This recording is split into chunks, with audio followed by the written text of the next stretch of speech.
Hey, what's going on, everyone? It is David Palmer, Leo King, and welcome to Deep Astrology, your weekly astrology forecast for the week of July 1st through the 7th of 2020.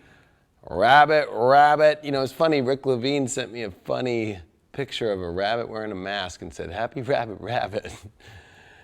What times we are in, if you've never watched the show before, of course, for your weekly astrology forecasts, we do this exclusively on highvibe.tv, although this week we are giving it free fully to YouTube, and all I ask in return is that you check out highvibe.tv for our awesome subscription, which gets you just more than this show, but all the daily videos, the weekly videos, and the weekly sun sign horoscopes, and we got tons of other awesome talent on there putting videos on there. Don't miss out. Exclusive show, full disclosure, the app where you can talk to us. We have an email and you ask us questions and we disclose it all, the stuff that we can't do in the social media world. Definitely check it out, highvibe.tv. That's all I ask. Just check it out. Or download the app, it's free, and you can watch all the other free stuff on there too. Now, oh, and by the way, it is July and it's 2020 and I have an amazing video of all my predictions for this year, and they all are coming true. Check it out right now. It's at highvibe.tv. It's 2020 What's Next? You can get it now at the paid video section, and then once you purchase it at highvibe.tv, you can just log into the app and have the app and watch it there, or on your Apple TV or your Roku, or you can Chromecast it, however that you'd like. And, you know, it's a little bit somber energy, right? Saturn has retrograded back into Capricorn today on July the 1st of 2020, where we are going to finish the Capricorn story. Although at the end of any good movie, it looks insane, it looks hard, and you know what? This has been a long trail. Capricorn rules the trail. It is the mystical sea goat. Somehow it magically does get to the top of that mountain. And I want to remind all people right now, of all places of the earth right now, that yes, with Saturn retrograding back into Capricorn, with Jupiter retrograding Capricorn, and Pluto retrograding Capricorn, with no south node in Capricorn, we are going to feel the Capricorn energy more than we ever have in our lives. It always reminds me of Gustav Holst, which was an amazing composer and did the planets from an astrological standpoint of their mythology, and actually did create some of the most beautiful music to what the planets are. Nobody actually has really ever done it that way. And what's ironic is when you listen to Saturn, you understand Saturn much better. Go listen to Mercury, go listen to Jupiter. It's the big horns, it's the big strings, and it's so powerful and so in your face and so benefic, even Venus. But when you listen to Mars, you hear the war cries, and when you get to Saturn, it's like, is it even on? It's like you barely hear a string in the background, and it's got such a mellow tone to it. And it's restrictive energy. And we are in Cancer, where we want to feel good, we want to feel at home, we want to really start to get into our feelings, and this is a huge opposition energy, right? Like we've got three huge, the two biggest, by the way, planets in Capricorn, with Pluto, which is the most powerful of all the planets invisibly that you might not see, but oh boy, is it making the biggest changes ever. And then you've got the Sun with a Mercury retrograde in Cancer, and this Mercury retrograde's really not been, like I would say, the weirdest part of everything going on, but it has been making weird aspects to Chiron in Aries, and a good aspect to Uranus, but both that Uranus-Chiron semi-sextile of Uranus and Taurus and Chiron in Aries has been weird and out there, and a lot of energy that has been just, when it comes to our identity of this world and what's going to make us feel good in our lives, it's hard to determine what that looks like. We have to keep trying new things. It almost feels like, you know, and especially with all the Capricorn energies, it feels like a world where the trash compactor has hit us, and it's just like, how do I find a way out, you know, or how do I find that thing that's going to make me feel better always in my life? It's weird. It almost feels distant and out there. Uranus is a planet that feels out there. And this week we are in a lunar eclipse. This is the last eclipse of this season of eclipses. We've had two prior eclipses. We had that solar eclipse on the solstice, and then we had that lunar eclipse in Sagittarius and Gemini, which just happened 2 weeks prior to that. So that was a month, that was 5 weeks ago. And now here we are, and this is rare. We don't see this. You usually see it a couple years out of a decade where you see a 3 eclipse cycle pattern back to back to back. And here we are in 2020 with one, which makes sense for 2020. But this lunar eclipse in Capricorn is a south node eclipse. And this one is odd because it's going to be with Saturn, Jupiter, and Pluto in Capricorn. So it's with the moon in detriment. It's not happy there.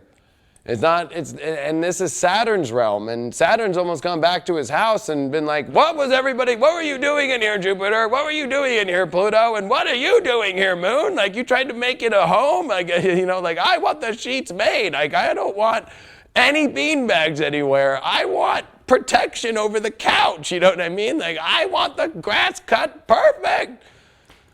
And, it's like, ugh. And this is one of those weeks where you have to remember that with the astrology, this is a time for you to realize that it's been a long haul. And it's always on long hauls when you think, am I ever going to make it? Back when, what was his name? Who was the famous bicycle rider forever, and then he got in trouble for juicing up? Lance Armstrong. And it was like, how do these guys just keep going, and women that just ride these crazy bicycles as fast as they can through the mountains and just keep going, and it's just like they just keep going and they somehow make it at the end, and there's always that, you always see them pedaling at the end, and it's like, and then they're like, people are throwing them water and they're like, thanks, and then they're just chucking it out, and then they're just like, got to keep going. Guess what? You're in that place right now. And this is where you have to find your determination and your strength to keep going. And it doesn't feel like you can, because when Saturn comes back into Capricorn, it just goes, let's turn off all the noise. Remember, Saturn, and when he's at home in Capricorn, he doesn't want his neighbor, Aquarius, who happens to be his father, by the way, who's actually more fun and wild, like, turn down that racket.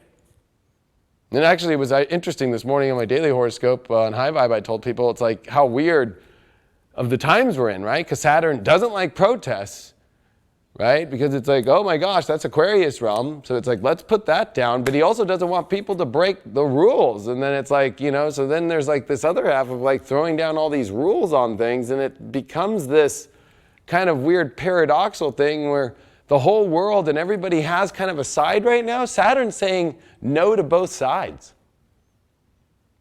Which we saw in Aquarius, like it was almost like Aquarius, Saturn was kind of saying yes to both sides and creating kind of this chaotic thing between humanity to kind of all be reflections of each other. And I think that this is a moment for us to use this crazy amount of Capricorn that's going to happen this week. That will be the big, big Capricorn transit of your life that's going to change the world again. To realize that maybe it is time for us to turn down the knob a little bit of all the noise and start to take seriously the things in life that aren't working for us to make it on the better long-term journey in our lives. And you have to remember that we have Mars, which is in Aries. And Mars, of course, when it's in Aries, of course, is at its home sign, and it's got the trumpet, it's got that bugle horn, let's go to battle for it. Let's just do what we want. Like, let's break through any of those rules. But Mars has Chiron there to battle with, and Chiron is a great warrior. But Chiron also, most of the battle is taking on other people's crap. You know what I mean? And then when it's in Aries, it feels like the ego is like taking on the identification that it doesn't want. And it's like, what? And then it's squaring all this Capricorn. So you have to remember that, like, no matter how much your ego and the identity of the life that you want it to look, and we're seeing that in the news, we're seeing that on our social medias. No, this is all lose-lose for people. Like, no matter how much you're going to try and fight a perspective right now, and another person fighting perspective, both lose. Because this is a time where no matter how much you want to see things in your life, or how much you want to shame people, because they're shaming on both sides, that this is a time in our lives where it's like, it's a lose-lose. And this is where the only way to win in our lives in a more positive place is for us to go, one, let's stop getting into our belief systems that are being eradicated, and let's start just looking at common energy, because Gemini is the twins. Let's find where we relate on the same level. And this Saturn energy is going to come through and go, it's finishing this retrograde, and then when it comes direct here at the end of summer into the fall, this is going to be the end of the Capricorn transits with Jupiter and Saturn that meet in Aquarius December 21st of 2020. And it will just be little Pluto there that's finishing its long drill through Capricorn since 2008. So you're at the end of the journey, but you've got till December. And you gotta prepare for the world to feel much more like anywhere you go is going to be a restriction. Everywhere you go is going to be a test. And you got to think of it like a long journey. And, you know, I've done lots of hiking in my life. And I can tell you that it's always that part when you're like, I don't know if I'm going to keep, you know, you're halfway through, 3/4 of the way through the hike. And you're just like, oh man, the hardest part is that 3/4 to the finish line. The hardest part is 4th quarter in football and 4th down and goal.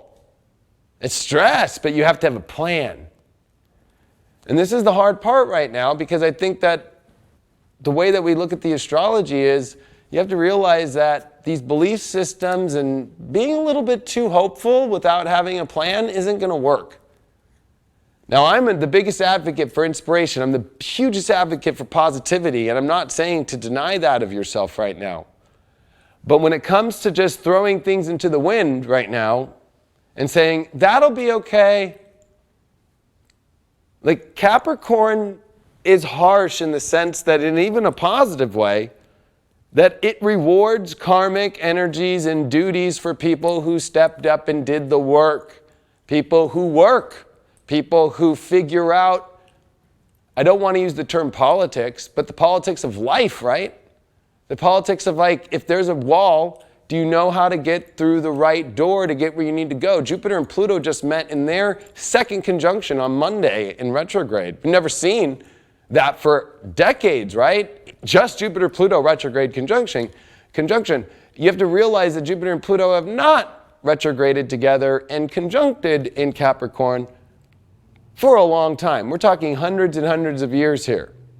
So these are our world, and I've said this before, but I'm going to reiterate this now that Saturn's in Capricorn, and actually it might sound funny, but everybody's sitting down and listening.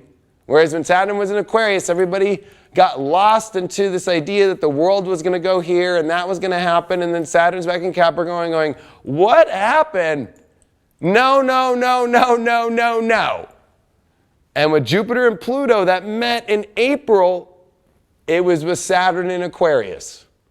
Now Jupiter just met again with Pluto, and it was when Saturn was in Aquarius. So guess what? As Saturn now has retrograded, we are now, and I got chills, because for the first time in our life, and we are about to see here, as now Saturn is back home, Jupiter and Pluto know that they're going to meet up for a third time in November here, that they are going to meet up with Saturn in that house that rules it. And this is Jupiter-Pluto, that remember the last time they met up was in December of 2007 in Sagittarius at the Galactic Center. And what was that? Every option in your life open. Every travel option you've ever dreamed of that you could go do. Every vacation, every hotel, every experience, whatever you want. How much do you want? We've got it all. And now as we are seeing Saturn coming back into Capricorn here, you are going to experience a world for the next 5 months with a Jupiter-Pluto conjunction that will happen with Saturn in that sign. And this lunar eclipse is going to activate Saturn, Jupiter, Pluto without a south node, more than you've ever felt in your life. That is going to be the world that is the opposite. All those doors closed, and let's just only open up doors that make sense for some sort of karmic energy of your own individual self, if we're going to talk about our own individual soul level here. Are you allowed to pass through that door? Is that part of your destiny? Because the way that people have been thinking about their life forever until this point was, I can do whatever I want. I have the free will in the universe to just be the free will. And Capricorn's the reminder that destiny exists. So that's the complication right now in life. Because people who love astrology or love spirituality believe in fate and karma and twin flames and all these things, but yet also believe in free will. And so here's this free will battling out destiny as Mars in Aries is about to run into Chiron in Aries and kind of show that free will really never does actually look like the free will that we thought it was. And there's something to say that all this energy in Capricorn is like, the door will open if it's fated for you to open or not. And did you do the work? And more importantly, if we step into a more reality base, like, do you have all your checks and balances in alignment? You know, like, did you prepare? Do you have a plan? Do you have a business? Do you have the certificate? Do you have the license? Do you have these things in order to get through that whole entire situation? Capricorn doesn't play around without rules. It's not just like freedom world, like freedom. No, it is a world that says like, excuse me, I need to see your paper. I need to see if you have this in order and that in order and everything. And if you go a little bit too far off, or if you're going to use this Mars in Aries right now, this week, and try and say, I can do whatever the heck I want, you're going to be met with heavy resistance. And you're also going to have that whole like, well, I'm free will. I can have, or the world will go however I want. We are all experiencing the karmic experience of a world that we all have to experience and be patient more than we've ever been patient in our lives. And that's how you know destiny exists. Is because there's this part where we all as a collective are experiencing the biggest patient test of our lives. And it's difficult because this lunar eclipse, which of course is in exact opposition to the sun of America, and ironically enough, it will be in America be seen, that there is this, I guess you could say, and you know, it's ironic because the full moon that was on July 2nd of 1776 would have been a lot like this one. And that's why they didn't sign the papers till July 4th. Because you don't like a full moon in Capricorn if you're looking at Benjamin Franklin's Farmer's Almanac. Because the moon is not happy in Capricorn. And the moon's not happy full in Capricorn because it's in Kronos' house where Kronos eats his own children. And so there's that feeling when you have Saturn. You have Pluto, which is already the two grim reapers that deal with death and endings and karmic and time. And then you have Jupiter in its fall position because Jupiter can't expand in a house that's about retraction and contraction. And it's retrograde, and the south node being in Sag, that dispositor there, you go over there and you go, well, okay, well, what's the ruler of the south node? It's Sag, so that's Jupiter, and it's in its worst sign, and it's with Pluto, and it's in the house with Saturn, and Saturn happens to be in that house, and it's retrograde. So I know how I can feel like the hope is not there. But then you add a full moon into that energy? Lunar eclipse?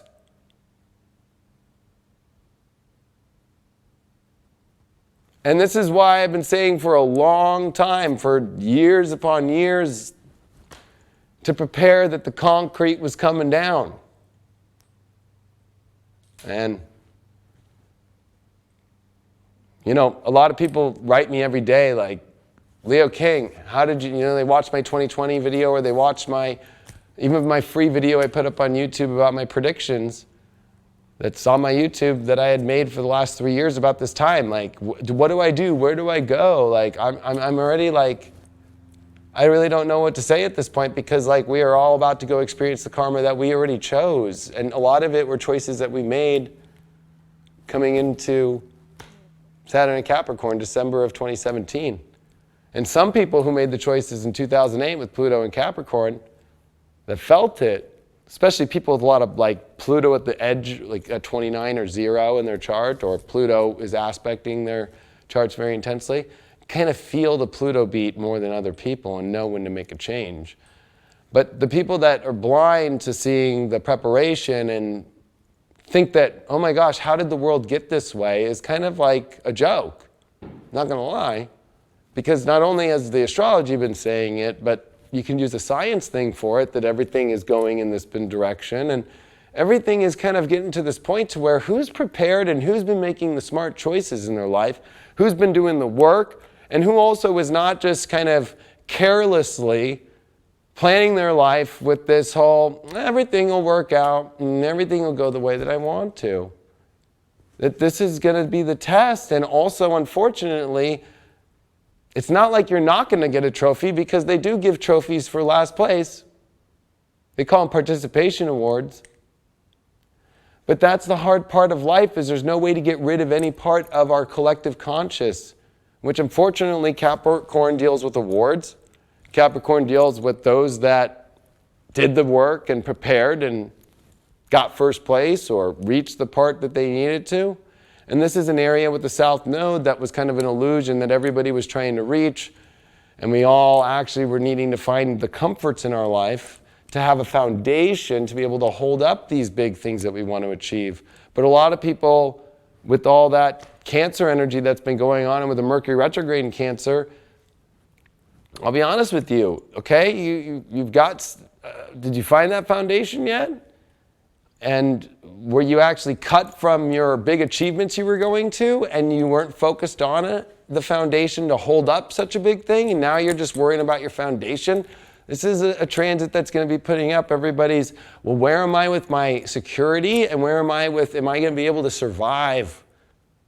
Because of the fact that this is dealing with Capricorn and the tree of life and Cancer, and it's about the mother and the father, it's about the children and the parents, it's about a lunar eclipse in Capricorn with Kronos. He's there and he is eating the babies. And that's an old mythology, so I'm not saying that to scare people, but it's an help to understand what that would feel like, whether you were the child or the mother. Experience that in your life right now and go, whoa, that is the feeling that's out there. Or we could use a little bit easier one, like being swallowed up by Moby Dick or something. It's kind of Capricornish.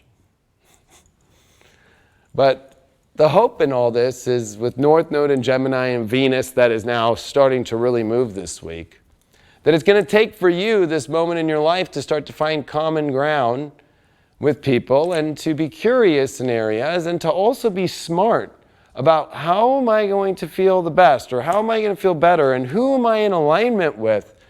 These are things where you have to start to make smart choices in your life based off curiosity and fact. And that's the whole weird thing right now, is everybody believes they understand the facts, but a lot of information right now in the world has no real deep information to it. Everybody's putting together information as if they understand the whole universe or something like that, as far as like when this new thing comes out or that new thing. But until you see it factually happen, until you actually see it, and that's the whole weird thing, is with Neptune squaring these nodes right now, you have to realize that the connection that we all feel to the universe with Neptune is starting to feel like we are in an alternate dimension, which I would say we actually are with Neptune retrograde, and it's squaring the nodes, and it gets stronger through this Saturn in its finishing of Capricorn. You know, it's very funny because it was in 2014, I had a reading with Jeff Jower, who's an astrologer that passed, and he was an astrologer that helped me through my Neptune square the nodes, and I was born with the nodes in Gemini and Sag like this, with the North Node in Gemini and at 5 degrees, and it was when Neptune was at 5 degrees in Pisces, and he was like, wow, Neptune's been squaring your nodes. And I told him, yeah, I mean, I could be in the middle of a meeting and, you know, trying to do this big deal, and I could feel like I'm not even there. I'm like tapping into other places. I don't feel comfortable.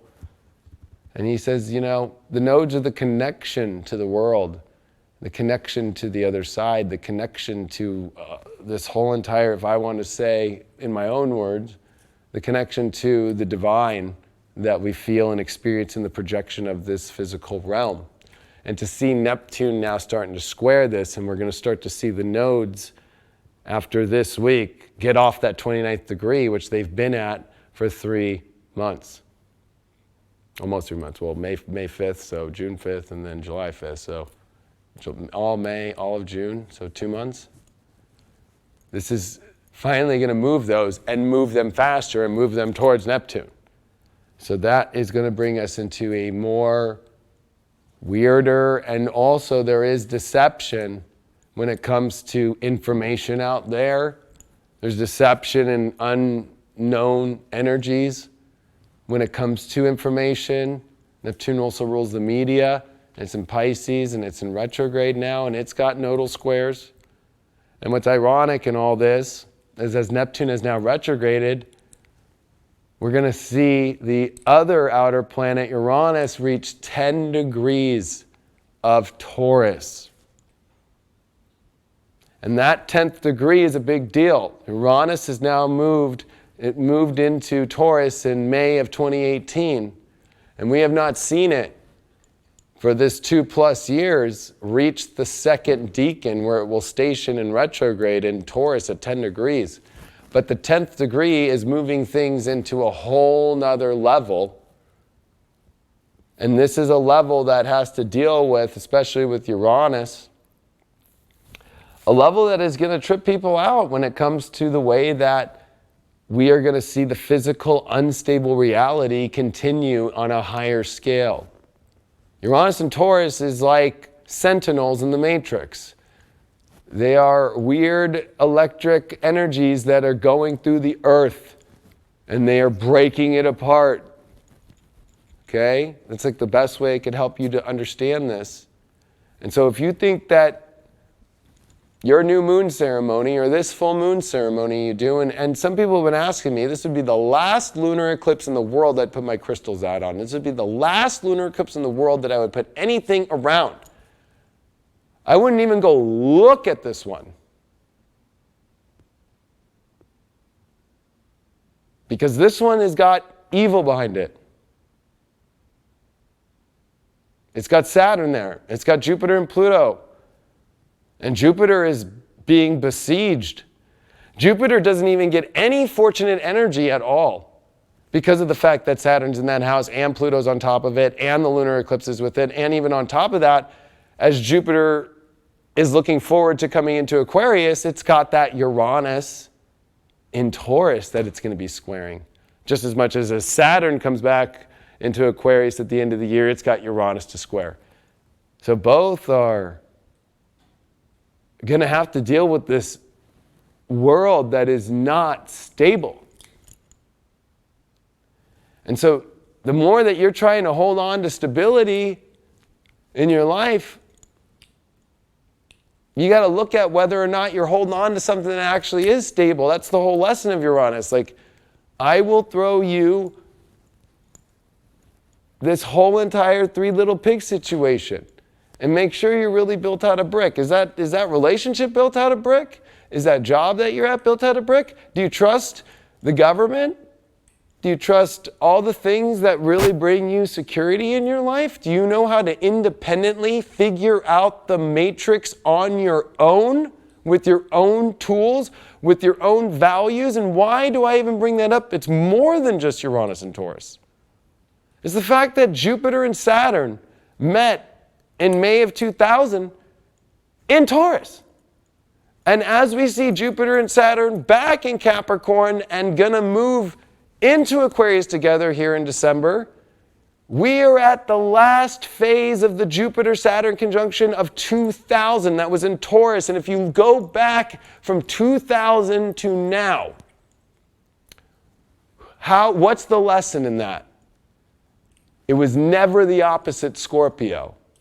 It was never about how attracted you were or what big investor that changed your life. Look at Facebook. I told you guys for weeks, Facebook, during this eclipse cycle is going to get rocked hard, because I remember the eclipse when Facebook went public. I was like, why would you go public with a dark moon in Taurus with the South Node? I was like, meh. And that eclipse cycle came, and 56 billion in loss? I told you guys weeks before on this show that everything in life that you try to rely on, the outer, you won't do well, especially during this next 5 months. And I'm going to just say a very, very, very real and astrological from a hermetic space to prepare you so you can start to figure out your life to help you in the best way it can. When March 22nd happened and Saturn went into Aquarius, that prior week, especially here in California and some other states, is when they did the stay at home. Saturn was at 29 Capricorn when they said stay at home orders, okay? In America. And then you started to see it, I think a week before that in Italy and Spain, right? So that was all Saturn at 29 degrees. Guess where it just retrograded back? 29. But what happened was when March 22nd happened, Aquarius Saturn will figure out how to help all the people. Do you really think that you're going to get the same help? They're touting that right now. But Saturn and Capricorn is talks that are happening right now as you and I are watching or talking, or you're watching this and I'm talking to you. There's talks about like, well, how is that going to happen? I think we gave all that we got. Do you really think that you can print more money? And the whole lesson of Jupiter-Saturn is you got to know how to create something on your own. It's not Scorpio. And if you actually think of the halfway through the cycle of Jupiter and Saturn, when Jupiter opposed Saturn in 2010 into 2011, that was a crazy time because it was Jupiter and Uranus together at 29 of Pisces and then went to Aries where the 0 degree is, where Mars is covering all that right now. And Chiron's covered all that. But the main lesson here is like you need to know that you have some sort of value or worth. And I'm going to say it now that there's no more Aquarius. Like they're not looking at you as the value of a human being like they were before. Now they're looking at everybody's looking at their own paychecks and their own checkbooks, and they're looking at their own properties, and they're looking at the government's own necessities and what's it need and what does it got to do and who's looking after who. And I'm just preparing people who've been in reliance on things that the last bit of this, and this is, you're not going to hear this from any other astrologer, that was Saturn now here in Capricorn until December, and with the crazy transits of this lunar eclipse with it, with Uranus at the 10th degree now this week, teaching you how to figure out reality yourself, as far as like there's that whole teach yourself how to fish, right? That's what we're coming into. And you got to remember with Saturn and Capricorn, this is to deal with the banks and the institutions and with Pluto there, right? So Saturn and Pluto now are back together. And that's the harshness. Those are the two harshest malefic energies to ever come together. And Jupiter has no say because of the fact that it's a south node in Sag, Jupiter's retrograde, and it's in his fall sign. And I'm just preparing people here. And Venus just went through its retrograde, remember? So all the stuff that everybody got, all through that March, right? It was like April 9th is when Venus went shadow. And that's when everybody started getting their stuff. And I was thinking, oh my gosh, everybody's getting things on Venus shadow? That doesn't look like that'll happen like that again. I'm preparing you all to start to figure things out in your own Taurus way of knowing your worth, your value. And with Saturn retrograde and the way I started this horoscope and why I'm doing it for free on YouTube for people today is because of the fact that with this Saturn retrograde back into Capricorn, there's not people looking out for your best interest anymore. And if you really want a south node and Sag that, without any facts that they're going to come through, right? Because it's politics right now. Of course, put out the PR right now that, yeah, we're looking at bigger checks and we're going to make sure that you're all okay.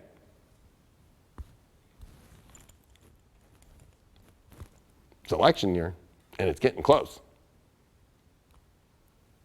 I'm sure there might be something, but you have to realize too, what are the effects and what's going to happen with the banks and the institutions that want, there was just a report on June 29th here of banks don't want to loan to people because they don't know if you're making your payments or not, because payments were forgiven for the last 3 months, but those aren't recorded on your credit report. So now the banks have gone, no lending.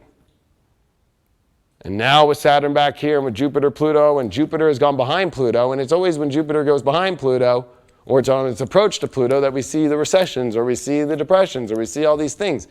And I'm just here to let you all know that, yeah, with Mars coming up to Aries as well, there is a deep wound of having to be like, I gotta figure this one out on my own.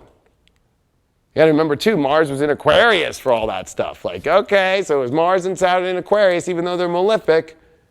There was something too about that of like, well, at least we gotta put it through, right? Mars and Saturn might be malefics, but when Mars and Saturn are together, they get it done. Now, Mars is in Aries, everybody's looking out for their own interest, especially, I'm gonna call everybody out, including myself and the whole world, right? We have all been looking out for our own interest in how we believe the world should look and telling everybody that and blah, blah, blah, blah, blah, blah, blah. How do you think the people that are on the other side that are trying to go, well, what happened here and who's that and how the Fed and the banks and the way, you know what I mean? Like we are coming into the crazy world of the real Capricorn transit. It was part real and part illusion. Now it's all real. There's no South Node. There's no illusion. There's no illusion. And I'm here to remind people of the Jupiter-Saturn transit of Taurus, that you have the ability, and with Uranus coming here to 10 degrees this week, now you have to go to a higher place than you've ever been before of knowing your value, knowing your worth, and knowing your ability to create. And with Saturn back in Capricorn, what does that mean? You have to go back to work. Like there is no such thing as like everybody's going to have a vacation. Of course, right now in Cancer, with the Sun in a Mercury retrograde, it's the delusion of, oh yeah, I think it'll all be good. I'll be okay. They wouldn't do that.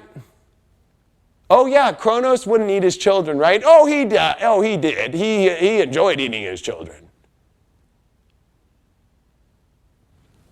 And this is the reminder of like how crazy astrology is, because when I take you down the rabbit hole, sometimes, you know what? Unfortunately, we're in a year and everybody goes, the Leo King's so negative. I can't watch that show no more. Okay, go watch people who are going to float that South Node sad shit to you. And then when the real shit comes, which finally has happened today, July 1st, you watch what this next 5 months is going to look like. You get ready for a Mars retrograde in Aries. That is having to fight for your own self. That is learning your own talent and skill and drive and courage, and more importantly, the ability. And with Uranus and Taurus, those are the first two signs of the zodiac. And now we're in Capricorn, the 10th house. Those that know the rules of the game and know how to play the game and that actually enter the game, actually make it through the game.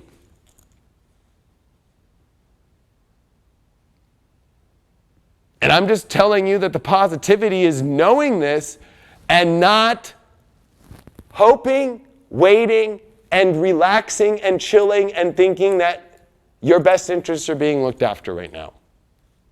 That's the positive. That is better information to have than anything in the world right now. Because that's astrological information. That's information that there is plans as Saturn has retrograded back. That's like Saturn came back to be like, all right. And you know, there's been all those funny memes of Dr. Evil, right? That's been like, this isn't working, release the killer hornets and release this. Well, this is Dr. Evil coming back and be like, I didn't tell you I had the biggest plans ever. Go look under your desks, everybody. And they all pull out a folder and there's this whole entire actual gnarly plan that was like, now that all these things have been set, hit it off. And so, the other positive about all this is we saw the Sun Uranus, we saw Mercury retrograde with Uranus, like people, and knowing how to find people that have the value to you. This is not a time for you to go bail out on, friends and groups that you know, but it also is understanding where and I'm going to use, like, spiritual people get triggered by this, but how markets work with money. Like, look at the way that the world's changing career stuff, Saturn in Capricorn. Like, you better understand, like, what market is not going to go forward right now. Saturn in Aquarius made you think that it was going forward, and it will probably get starting to move forward in 2021, some sort of way. But with Jupiter on Saturn, remember, it's a long lesson, and it's a long restriction. There's also a long benefit of learning a long lesson. And the long lesson that we are coming to the end to since 2000, which ironically enough was that brought on the .com, boom, and then, plummet. But how ironic, the guys and the women that did do and stayed in the .com, like Amazon, for example, like that was all the Jupiter-Saturn stuff that was there. Look at them now. It took them 20 years, but boom. And it's Taurus, it's money, and more importantly, guess what? It has to deal with your self-worth and value. It has to deal with whether or not you're ready to be patient and just keep doing the things that you must do and knowing your value and knowing what you're good at. And if you don't know how to define what you're good at and you don't know how to define your life right now with all this cardinal energy and this lunar eclipse in Capricorn and with a sun in Cancer and with a Mars in Aries, I'm sorry to say that this is not going to be fun living in a color book without any definition of what to draw on. You have to draw the lines, you have to draw the titles, you have to define what you're doing right now, because if you're going to let the outside world define you, South Node and Sag, they don't have your best interest of where they want you to go. It looked like it with Saturn in Aquarius, but I'm here to tell you that that's over for now. And that Saturn is the one that gets to run the rest of this whole entire rest of this year. The only thing that's going to happen is the sun coming into Leo, and with Mars in Aries that can combat that we will see starting July 23rd through especially that August 21st. There'll be some moments there where you can do some stuff. But we are coming into the heaviest load that you've ever seen here of Capricorn. And remember, the sun might be in Cancer, but that means that the Earth is looking at Cancer from the direction of where all these planets are in Capricorn. And that's where we're going to go into the charts right now, and we're going to do an extensive chart reading, and I'm going to show you all that these events and this lunar eclipse and this stuff is for those that know how to run. I don't even say run. For those that know how to go through the maze, know how to play the game, know how to not quit, know how to find self-sufficiency and self-knowing and self-understanding of seeing how the world works, seeing through and not listening to the media's way of understanding, but knowing how to still play the game, but underneath knowing that you make up the choices and you make up the understandings of a path and a vision that you must do, and you don't just play, I don't know. You'll be great through this. But if you're in that I don't know, and you're in, well, they're not going to do this for me, they're not going to do that, and oh my God. Because you have to remember that Aquarius, just by itself as a sign, if you want to get deep into real astrology stuff and evolutionary astrology, and you want to get deeper into the levels and why people have sun sign horoscopes, but everybody goes, oh, my rising makes more sense, it's because you never want to look at the truth. That the solar energy of Aquarius right now has all these planets and this lunar eclipse in its own solar 12th house. Meaning that Aquarius right now is getting prepared 12th house style, meaning eradicating a bunch of things about the world and how people look out for each other, and interconnections and social distancing is part of that, and all these things, because that is going to be the biggest construction zone of our lives with Pluto when it comes into Aquarius in 2023, with Jupiter and Saturn coming at the end of this year, and there is a bunch of energy going into that place. But when it comes to the whole, Michael Jackson, everybody put their hands and hold up the world song, not happening right now. And I'm not saying that as a negative person. I'm saying that as an astrologer who is going to drop the truth bombs on you and to wake you up and to tell you at this moment in your life right now, The only thing that you can trust is your own way of putting information together that makes sense to you, that feels directed by God. And if it doesn't feel right to you, you still have to play the weird, crazy game that Saturn, the devil, is doing to the world right now, and the evil that is trying to put up the blocks and restrictions. And you still got to play the game, or they're going to find a way to put you into jail, right? That's how Monopoly works. So you don't want to go. This is the most important horoscope I've ever done in my life to people. That you need to know how to play the game. You need to still know how to play the rules. You need to still have your checks and balances. You still need to know, well, what does it take me to do this and that, and how do I get there? And travel is something, especially long distance or anything, I would not recommend. You might be stuck in a place for 5 months here. You might get stuck somewhere. You might be in a place where you don't get what you need. Like, you need to really take this time, because it's Capricorn, and plan out the next 5 months of your life. If you're relying on the government right now, I would start thinking about, where can I get some other angle in my life? Let me prepare. Let me prepare. Don't fall into the Sag hope right now of, they'll take care of it for me. Because as Venus has to meet with Rahu, and Venus still has to go back to its squares to Neptune. And Venus then has to come into Cancer, where it wants to be taken care of. But, it's going to oppose all the energies in Capricorn. Wake up. Let's get back to work in our lives. You'll be fine. But I'm here to find the inner glory within you, the individual power that you have within yourself. And the Jupiter-Saturn conjunction of 2000 is literally coming to its end now. That Saturn has retrograded back in with the same time that Jupiter is here in its house. And I'm here to remind you all that it's been a 20-year lesson of learning your value, knowing your creativity, that you are divine and within yourself, and knowing how to be self-reliant. And with Capricorn, that's self-reliant in your own way to get through this crazy maze that's been set up and planned to make it very difficult for people to get up to that mountaintop or get through the gates.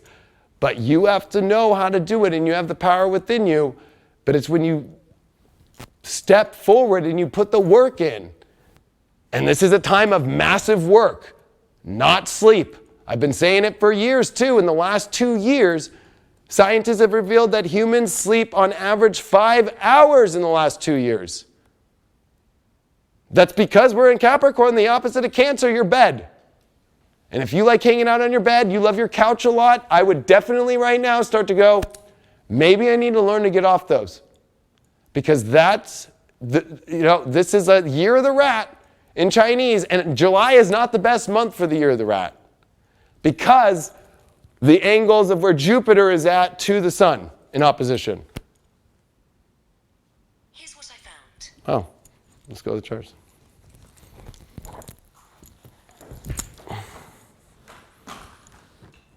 You all right over there? Oh, man. Just give us 1 second. We are moving the camera.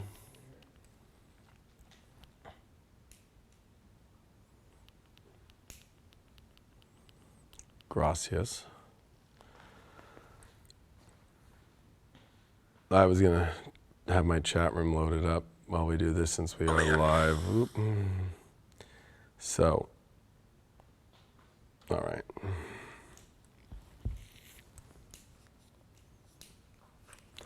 So, it's time to all prepare.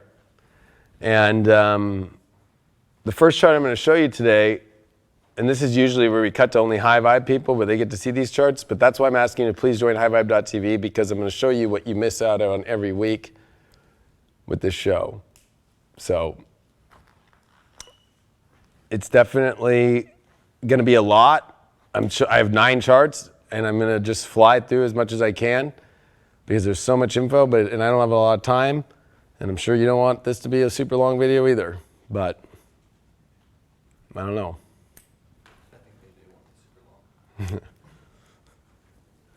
Depends, I don't know. What does the chat say? I know people want helio charts. I got helio charts. Yeah, I don't know. Somebody had put up something that I don't do helio charts. I'm like, hello, do you guys realize I was just, since the beginning of my YouTube channel, I've been doing helio charts for 8 years. I like learned from Michael Erlewine. Go look up Star Heart's infomercial. It's embarrassing. I was the spokesman for helio chart astrology infomercial chart reports in 2011. True story. It's on YouTube. We played on MTV too, and late at night. So we're actually starting with the helio chart. July 1st of 2020, rabbit. This is heliocentric. Remember, that means that the sun is at the center of the chart, not the earth, not geo. And what do we see here as earth is at 10 degrees, right? Because the sun is at 10, Cancer. But look at this, Mercury and the sun are close. We just had that conjunction in the retrograde. But the big news here is look at this. When Saturn has just, let me just put right here, as if Saturn and Geo had just come back into Capricorn, right? Okay? Up here's Geo, but I'm just making it. Saturn now has actually reached 28 degrees finally in Capricorn. Remember that in Helio, there are no retrogrades because this is from the sun's point of view. It just keeps going around in a circle, right? Mercury moves about 4 degrees a day, okay? And Mercury doesn't go retrograde. So Mercury's in Capricorn. But look at this, Jupiter, Pluto, 21, 18. Look at Pluto, 23, 39. So Jupiter hasn't met with Pluto yet. They might have met in Geo twice, but they have not met yet in Helio. And so when you see the Helio match up with the Geo, that's when you just see the blah, blah, blah. And that's why you see sometimes major cycles take a while. Like you'll see like, oh, why is Jupiter and Pluto going to meet 3 times? Because of the fact that the way that the math works and the way that it is around the sun and all that stuff, it'll take some time. But this is the waning of Jupiter-Pluto, which means that we still are seeing some of the old 2007 into 2008 world that opened up. How ironic. We say it was a recession, but really it was the opposite of a recession in the world that we went and experienced and had options that were all over the place, right, for the last 13 years. But that's all coming to a close in this waning cycle right now, and you can feel it deeper every day. So people are kind of freaking out because they feel that, and I'm here to remind you that in a solar way of looking at things from the sun's point of view as the projector of this reality, that's what's happening. And what's the weird part of Saturn coming back today into Capricorn is Saturn and Venus are exactly conjunct. So remember that in Helio or in Geo, you got Venus, which is out here in in Gemini, right? But remember that we are looking at the Earth's point of view from things, right? So as the Earth's looking at the sun, which is right here in Cancer, and Venus being back, right? That's where you see the angle of Gemini, okay? From the Earth's point of view. See that? That's how it is, okay? And now it's the morning star, so that's why you can see Venus in the morning, okay? So that's how it works. That's Earth, that's Sun. So when Saturn came back today, here's Saturn with Venus, and this is where a lot of relationship questions come up about your destiny and the hard truth, and this is also preparing for the future of money. That's why I brought it up so much. Jupiter, think of the Geo of Jupiter, Saturn in 2000, and they're coming to their close. Think of Jupiter-Pluto transits having to deal with economies crashing. Think of Saturn on top of Venus in Capricorn, in Helio, while Saturn's retrograding back in to meet up with all that energy that's in Capricorn. And the Earth is in this sign. It's with Mercury, it's with Jupiter, it's with Pluto, it's with Saturn, it's with Venus. The Saturn retrograde back into Capricorn is major, and the Earth is about to go through all of this in the next 2 weeks. And it has a lunar eclipse that's coming in the middle of all this. So this is definitely going to be the next 2 weeks of your life that you're going to watch the whole entire world just go, what the heck? And of course, good old Mars is in Aquarius to be like, yeah, let's show them what we really got. And of course, why is Mars in Aquarius? Because it's behind. And it's going to take, when you see it come into Aries, right? And when the sun's in like Libra, you know, that's when you're going to see, or the Earth, when the Earth's in Aries and Mars is in Aries, that's the retrograde, you know, when it's at its peak. So like how we're seeing right now with the retrograde, the peak just happened yesterday because the Mercury was on Earth, past the sun from our point of view. Mercury passed it. So I'm just showing you that's what happened with this today. Now, if we look at it from a geo point of view, we can actually see here Saturn in Capricorn, okay? Here it is, 29 degrees, 29, and that's what I'm saying. There's Pluto, there's Jupiter, there's a lot there. These three don't have a south node because the south node's at 29 of Sag, and that's what? Sag is where the moon is now, so the moon in the south node. So people almost are numbing themselves with some sort of like optimistic look at things, or there's also a not knowing, right? There's something about the illusion of, I think I know where it's going, but I don't. Nobody knows where anything's going right now, but the writing's on the wall with what they're saying in the news, which is Gemini, like, they're going to lock down that, or they're going to do that, and then they're going to do that, and then, you know, it's like, this is kind of weird, right? The moon's trying to feel comfortable. The moon loves being with the south node, K2.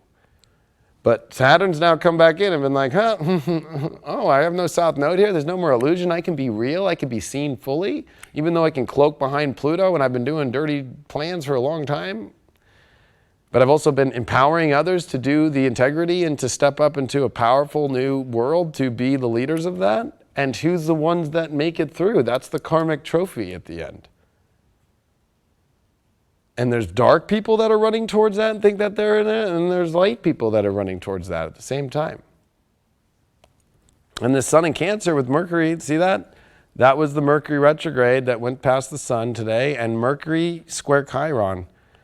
And it's draining. Mercury sextile Uranus. It's realizing, oh my gosh, in order to feel comfortable, I have to figure out how to sustain in an I would say not unsustainable life, but a life that is forcing me to feel comfortable. I have to try things, and I have to figure out my financial, my physical realm, and I need to also find out what makes me feel good. And these are very hard emotional times for that because of this alignment that's just happened.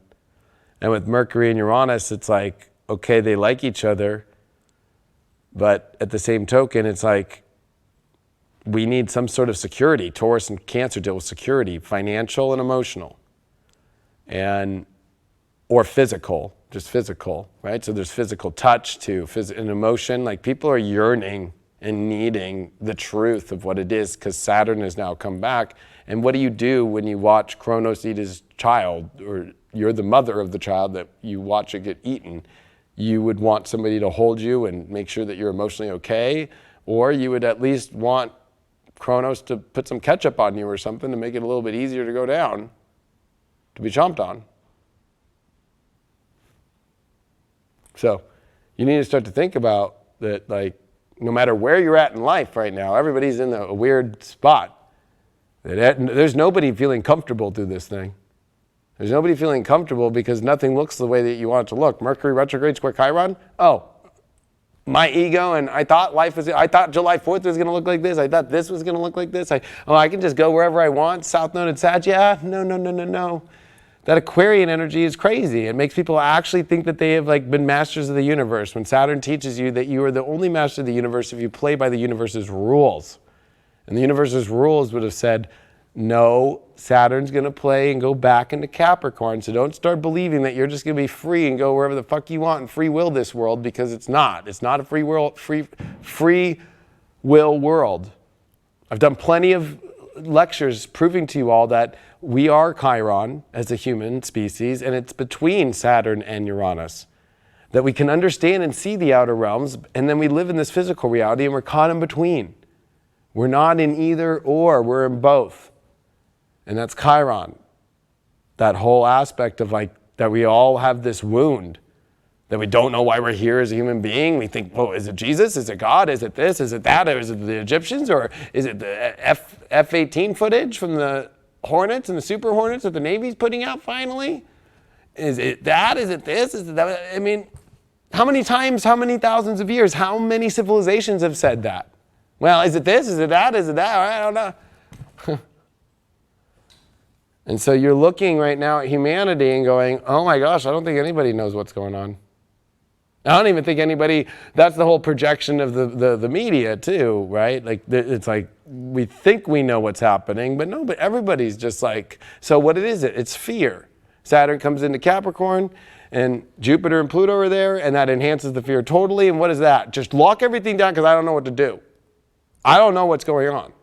Do I have all the data?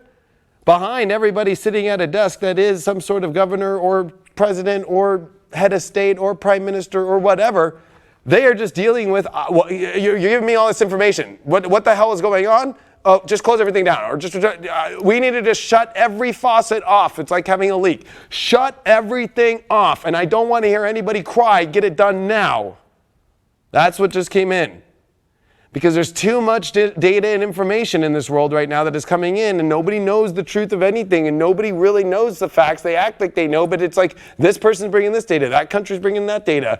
Okay, well, we got a message from this country that they're doing this and they're doing that. And oh my God, it's too much. South and Sag, it's too much info. Like, let's just get to straight facts, but I'm going to need to close everything off. Why? Saturn at the edge of Capricorn is making an exact quincunx to 29 degrees of the North Node in Gemini. It's like, stop so I can hear all the info and stop so I can get some information. That's what it's really about. It's not about what they project and say to everybody. It's because literally, and you can actually be somewhat empathetic, and you're going to have to be empathetic of this world, that you have no control of the way that it's going down right now. That we're all going through a karmic lesson that we all are going to learn something, no matter what side of the aisle you are on, no matter what side of everything that you're at right now, we are all not getting to see it the way we want. Maskers are saying, oh my God, I can't believe non-maskers. Non-maskers just can't believe I have to wear a mask. Nobody's happy. Nobody's getting what they want. All people seeing is what they see is the alternative that isn't going the direction that they want. And in the between all that, here's Saturn in Capricorn that's like, I am going to stop all you little children. Pop, pop, pop. And if you don't shut up and if you don't stop talking, especially with the North Node in Gemini, I will eat you. Think of it from that angle. So as we move to Thursday, remember this eclipse is happening on July 4th on the West Coast. So July 2nd, here we are, Moon Sag, and the Sun at 11. So Mercury and the Sun have broken apart. North Node's still sitting there, and Venus at 6 has only moved 1 degree because Venus went direct at 5 degrees in 20 minutes. So it's only moved 1 degree. And here's Mars at full speed, right? Like Mars is not in shadow yet. And Mars here is, it's at fast, right? The only planets that are direct is Mars, Uranus, and Venus. And Venus is slow, doing 16 minutes a day. Mars is doing double that speed. And Uranus is, they say it's fast. It's fast for what it is. It's not going to go retrograde yet, but here it is, it's direct, and it's doing 2 minutes, so hasn't come to its full slowdown yet, right? Like, that's pretty fast for Uranus. The fact that it's even moving, you know what I mean? And that's it, everything else is retrograde. So, this is a time where it's like, if you really think that you're going to just go pop off some, new world, it's more like, let me see what's not serving my world anymore, and let me get rid of that. And with Venus, it's dealing with the only worlds that we can really start to see something with Mars, Uranus, and Venus are those things. Mars and Venus are making their sextile, although the unfortunate part with Mars, even though it's doing double the speed of Venus, is within this week, I'm going to show you in the charts, that Venus gets her quickness back. So right as Mars is chasing the girl, oh, come here, girl, she goes, oh, no, I gotta go. You know what I mean? Venus and Gemini kind of reminds me of Alice in Wonderland, like, oh, wait, no, I gotta go. Like, what? And Mars and Aries like, I thought I had her. I thought I had it. But the masculine and the feminine is starting to balance themselves out. They're in masculine signs, though, and Mars is in its home sign. So the masculine energy is very strong right now on the planet. And then there's actually a lot of feminine energy with all this Capricorn Earth, but there's this is a weird mixture of things in order for you to try and find your comfort zone. And you can only do that with relationships. And there's a lot of karmic weird shit. I just showed you the Saturn Venus that's conjuncting, and that's conjuncting on Thursday in Helio still. And then you have Venus coming out of its retrograde, right? It's direct, and it's going to start moving off that stationary degree and start to move towards Rahu and start to move. And Mars is starting to come and make angles to Venus. So, be prepared. It's relationships, and then what is Uranus? People and society, which unfortunately Aquarius, there's nothing in there anymore. So that dispositor of that is gone, and it's now going to the 10th degree, that's the big news, is if you see Thursday, it's 9:55, but it's going to go 10 on Friday, right before this eclipse, this lunar eclipse. And so you better prepare to go to this 10th decan, okay? And with Jupiter, right, Jupiter is at 2347 now, so it's starting to gain some speed, and it just came off of Pluto, and it's not going to meet Pluto again until November. So there's been something that's been seeded here of major change that's going to last for, this next 4 months. And now with Saturn here, we're going to feel what that is. We're going to be able to see the physical reality of it without being an illusion. It's going to just be real without that feeling of kind of real but not real. Things get more serious without the South Node. Because at least with the South Node, it feels kind of like a virtual reality that you can almost take off the headset and be like, oh, it felt so real, but it kind of didn't. This shit's going to feel real.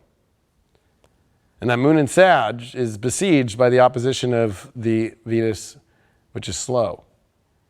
And so the moon realizes with the South Node, okay, I have all these hopes and dreams, but I have to look at what? I have to look at Venus and Gemini. I have to actually look at the facts, and I have to go, is this the environment of the people and the values? And do I have that, or do I actually believe in that without actually believing in it? You're going to get fact-checked. Your relationships are going to get fact-checked. Your bank accounts are going to get fact-checked. Everything's going to get fact-checked real quick here. Like, okay, there's a new reality, and how the hell am I going to deal with this? Is this the right person that I should be with? Is this the right, do we have a twin-like energy, and is this going to be positive, or am I really that dumb? Especially that Saturn and Venus are in Helio together, and mixed with the fact that karma and destiny is more extreme than ever when you have the nodes at the galactic center, and Saturn now is at the edge of its sign at its harshest degree, and it is quincunxing and semi-sextile the South Node. So it's like very weird shit, and it's not easy because you have to put, this is all this heavy energy with the South Node. It's heavy. So you're either going to live in the hope of living in a heavy reality and holding all this weight that is just basically going to be at the end of the day, you waiting for the thing that doesn't happen, or up with the North Node where you follow your emotions, you follow what makes you curious, you follow what makes things feel right, and these are the youthful signs. It's the youth against the elderly. And the youth is going to win this one with the North Node. Not saying that elderly are going to I'm saying energy-wise. But the irony is that you are seeing that in the weird world today, which I did predict 3 years ago. And you also have to remember that that means that when elderly energy starts to see things and see things not the way they want to, they go after the youth. Don't do this, don't do that with the South Node and Sag, their own beliefs and how it should be. These damn kids, or da-da-da-da-da. That's the energy of Saturn and Capricorn and South Node and Sag with Jupiter in that sign.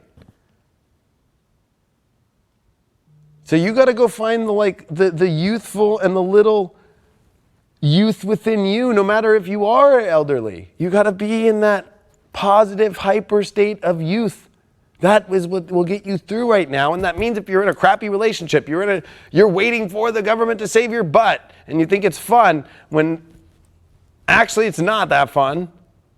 There's that whole kind of notion of with Saturn, there's something that's telling you you have a duty on this life to make it through, and Saturn's back with Pluto, which is the conjunction that in my astrological predictions has been the one that decimated and created this whole weird world we experienced, and now they're back.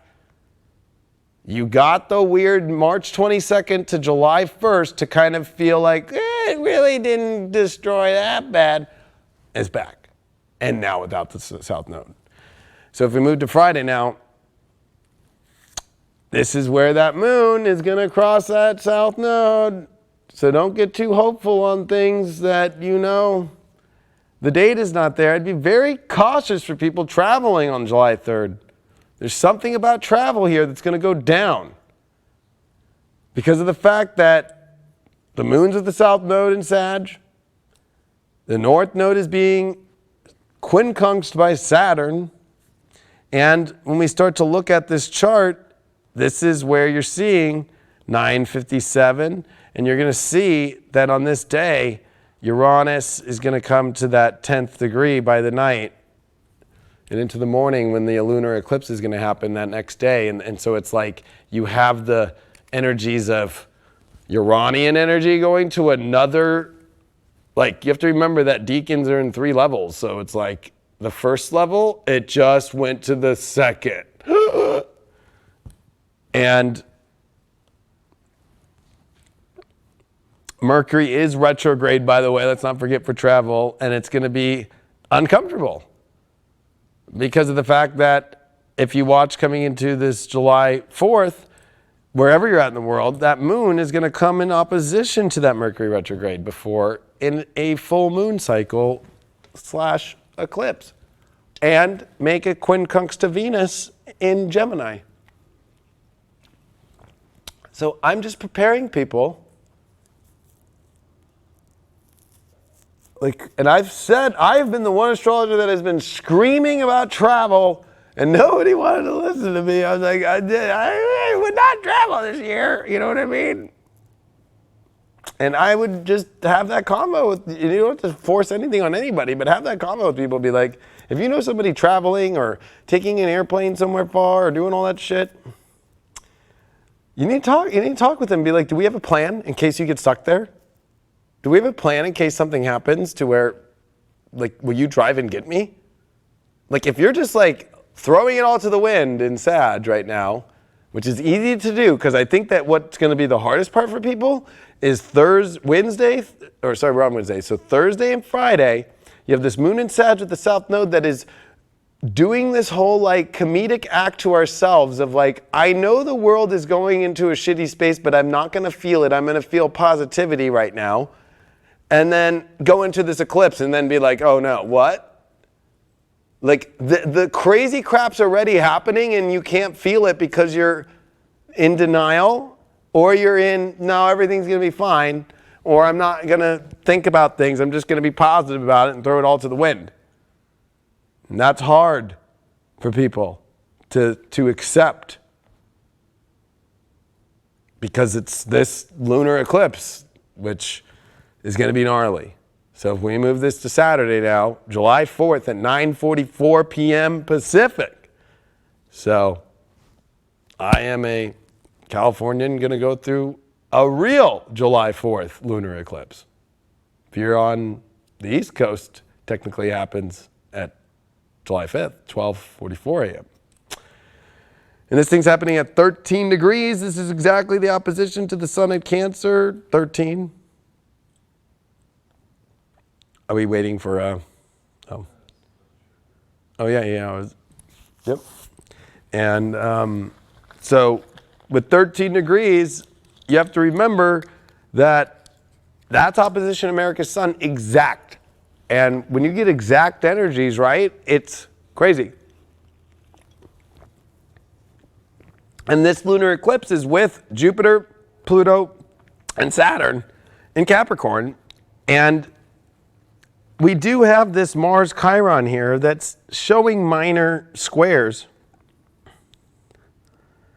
So it's like this kind of wound that our ego's like not gonna emotionally get what we want. And the moon's already like really not happy. And that's why I'm using Astro Gold, of course, but I'm going to show you the moon and the essential dignities here for this lunar eclipse. Like the moon here is at -2 because it's in detriment. And it's not a good moon. What's positive is Mars in Aries and Saturn, because it almost is like the moon being there kind of takes some points off Saturn because it's in retrograde and Mars is direct, and Jupiter is at -2 and the sun is at -5. So the lunar eclipse by itself is a -7, and it's in a sign with, energies that are really difficult. And there's really the only look at this, and this will kind of blow your mind about this lunar eclipse, and this is why I'm saying do not put your crystals out. Is the only two planets that are in plus are the malefics, Mars and Saturn. Think about that. This is not an eclipse of positivity. It is an eclipse of, it'll move the ladder of things, definitely, but it is harsh reality checks without that, especially right before it is that just moon in Sag with the south node there. Just like, whoop. And you have to remember too that Uranus now is at 10. So it's now at the new decan, and that's going to throw us for a curveball that we all were not ready for. This is like, if we were to think of it like this, if I were to draw out the decan, so here's 0 of Taurus, and that's, let's say, here's 15, and here's 29. So the first decan, of course, is from 0 to 10, which I could say 0 to 9. The first one, that is the straw house. Okay? Well, that's too thick. So just think that's the straw house. Then, okay. And then to 20 degrees is the wood house, right? Made out of wood. So you have to now go up against the winds of Taurus, of your self-worth, value, how you deal with money. How well have you been dealing with money? How well do you know how to create money? Where's your money at? And this is right before the week of taxes. They moved it to July 15th.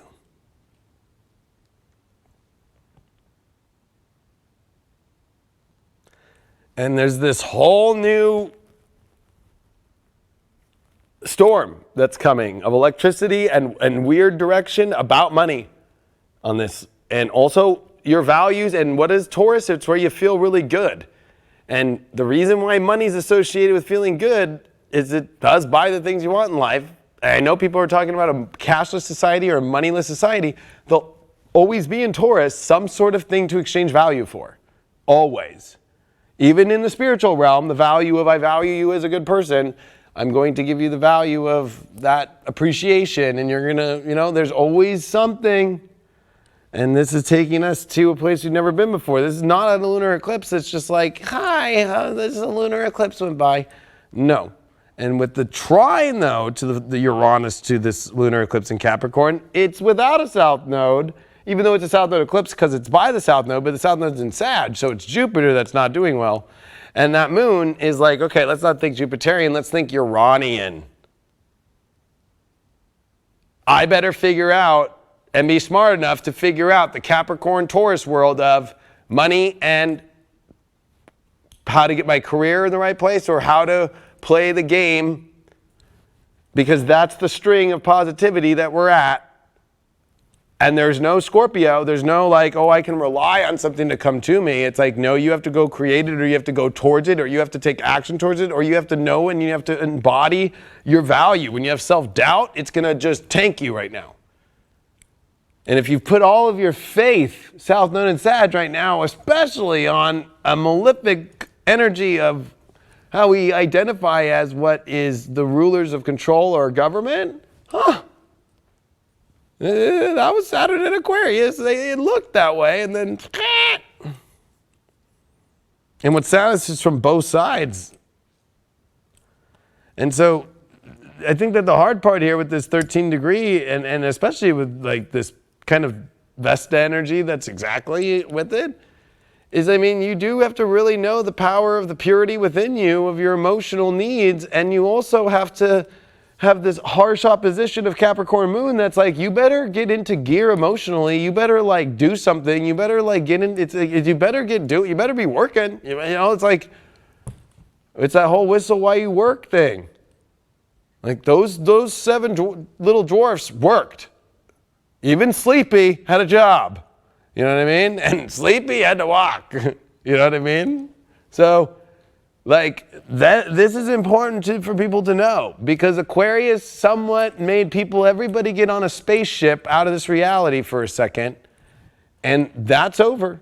And I'm telling you, you might be like, oh, what's this guy talking about? But by the time this eclipse is, and especially this weekend, you're going to not come into Monday normal.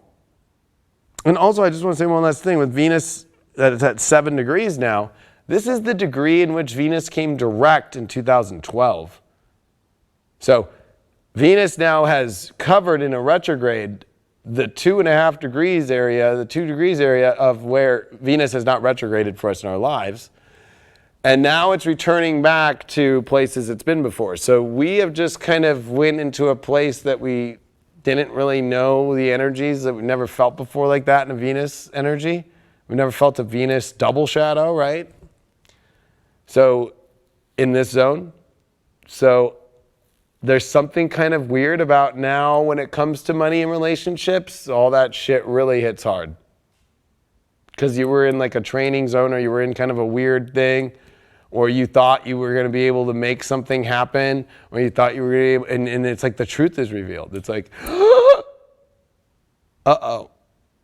So if you actually take it back to when Venus was retrograding through this place, you could take it towards like around the solstice time with Venus on Chiron, right? You could take it a little bit whenever that was.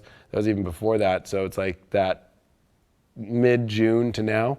You've been playing in some sort of weird thing, you know, where you were like, oh, maybe I could figure this out, or I don't know, or, you know, this will be okay, or, you know, no, the truth comes out. And this lunar eclipse is highlighting that shit too. And this lunar eclipse is making a quincunx to Venus. So the moon's making a hard aspect to Venus retrograde. That's done with the retrograde. It's direct now, but it's in shadow. So this lunar eclipse is also the lunar eclipse that closes the cycle of the last 3 eclipses that we had, which this one's included in those 3. But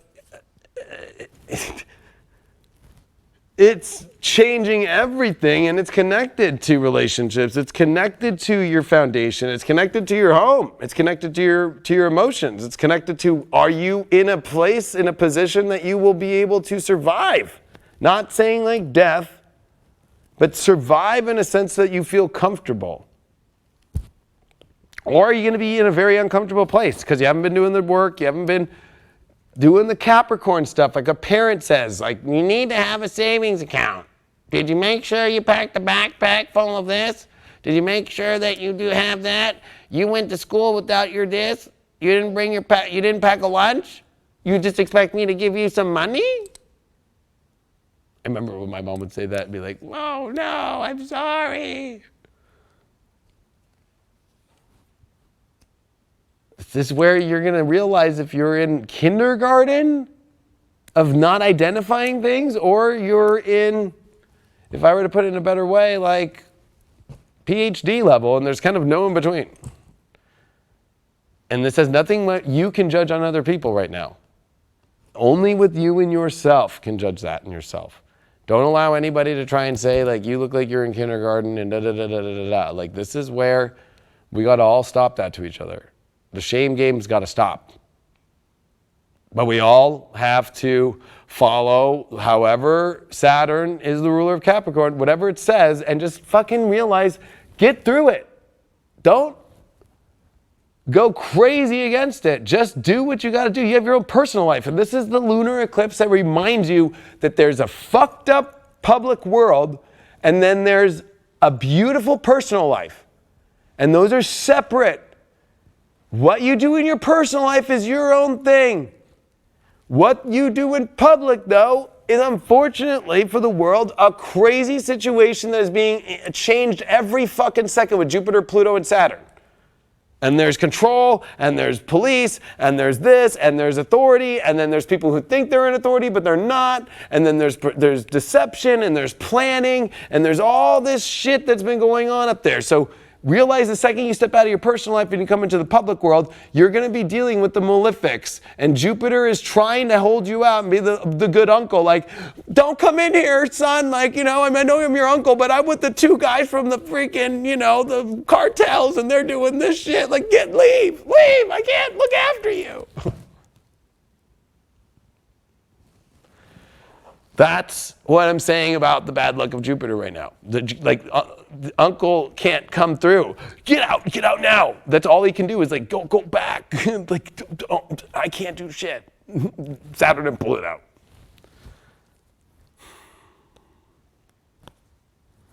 And so I wanted to show you the helio for July 4th, which we start to see Venus in Aquarius. So it's going to go over that Saturn. But as we see the Earth at 13, right? We see Mercury on top of Jupiter in Capricorn. And then Mercury going to come on top of Pluto. So there's a great truth that's coming out of this. But it's the truth of where are you, and I'm going to use a term that might offend people, but where are you in hierarchy systems? Like there is proof that there is hierarchy systems embedded in our genetic energies. And I believe that Capricorn rules serotonin or dopamine.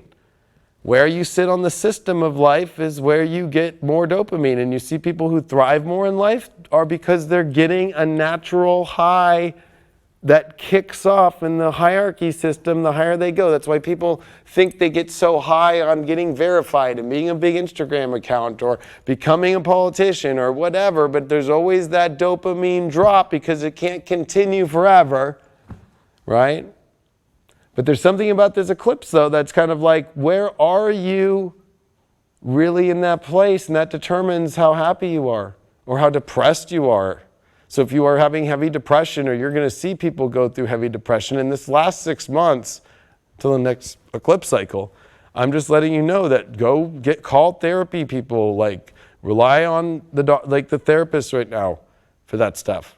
Because this is going to test you, for people especially thinking that the whole system's going down. It's not. And to make it now past this next 6 months is going to feel harder than the last 6 months. And I'm just trying to tell you all to be prepared for that, because this could affect depression levels extremely. A moon in Capricorn, lunar eclipse with Saturn, Jupiter, Pluto, with the quincunx Venus. But this is the helio, which Mercury's on Jupiter, that the only positivity really is that you have a plan. That's your hope. That's your dream.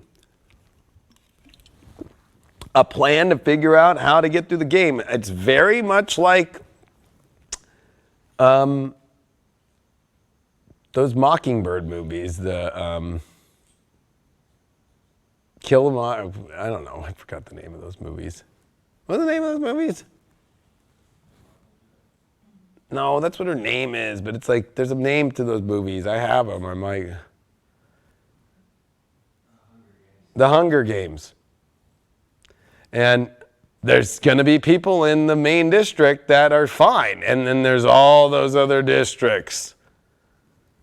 And what do you think that if you really, and this has been my prediction for a long time, that the plans are to roll out districts like that. Where are they going to put everybody that didn't make it through the crisis of businesses being shut down? Where are they going to put everybody? And there's going to be work associated with it. What do those districts do in that movie? They shovel concrete, rock. Some of the other ones do who knows, right? There's a whole world, an AI world they got to go build. They got to build a bunch of robots. They got to go build a bunch of Aquarius stuff. And then there's that whole Mars thing in Aries, right? The warmonger, the Lord, the God of War. So there's like $1.4 trillion of military equipment that has to be used and back up to that military equipment. And that's what one of my big predictions has been. That all this stuff is leading towards stuff like that. And I'm just trying to tell people that you don't have to go through that. By being awake and also knowing how to be smart with this helio, with Mercury on Jupiter, like be smart and go, I am not going to believe, and I am not going to open the door logically. And where was Mercury when, at the beginning of this year, it was with Saturn, Pluto, and the Sun during the January 12th conjunction point. So there's something about Mercury that we need to pay attention to about thinking, because North Node is in Gemini. We need to think smart, and we need to not do things that would tie us up and give away all of our hopes or all of our beliefs that everything is all okay, like that everybody's okay and everybody is gonna look out for my best interest when it comes to government situations. Pluto is with Saturn again, so that means that the shadow government is fucking gonna reveal its shit more and more. And there is something to say, no matter whether you believe it or you not, Saturn is about planning, and with Pluto, it is about it. And if I've shown through the history of the 1518 and the 1284 that that's when there was shadow control.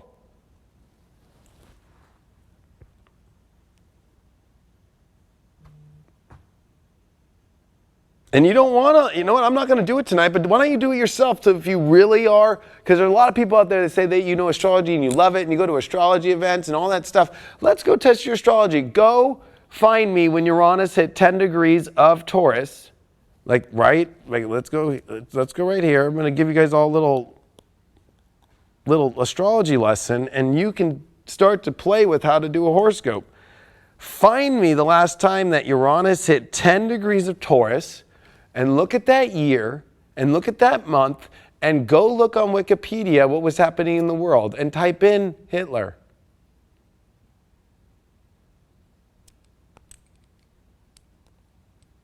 Let's move on to Sunday. So we come out of that eclipse energy, but not really, right? Because it's still a full moon, and it's going to be with Jupiter, Pluto, Saturn. And there's going to be something that happens on July 4th that's going to cause something around, possibly mainly, I would say America, unfortunately, is the one with the lunar eclipse on it, and the birthday of America, right? With the lunar eclipse. But then the day after it, there's something about this really kind of unfortunate situation going to happen emotionally. And this in your personal life could happen too. You know, just like, uh-oh, SpaghettiOs. Like, you know what I mean? Like, what the heck? Because it's not like we are coming into some sort of, you know, revolution or revelation. We are coming into more of like an ultimate kind of weird divine judgment, or it's some sort of major door close, or some major plan being enacted, or some major sort of crippling, what the heck just closed on me. And that's what I'm preparing people for.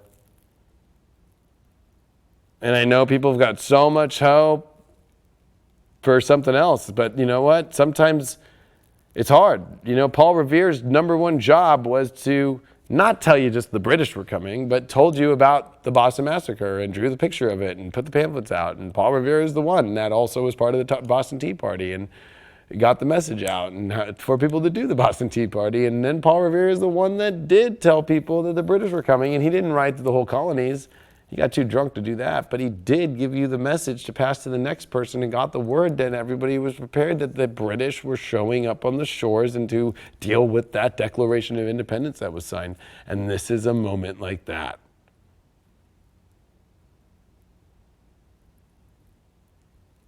Because if I just showed you the helio for the lunar eclipse with Mercury, and Mercury moves 3 to 4 degrees a day, where do you think Mercury is on the day that the moon in Geo is with Jupiter, Pluto, and Saturn? Mercury's on Pluto. There's going to be some sort of darker, deeper, or intenser, or harsher in the moons with Jupiter and Pluto and Saturn in an eclipse energy.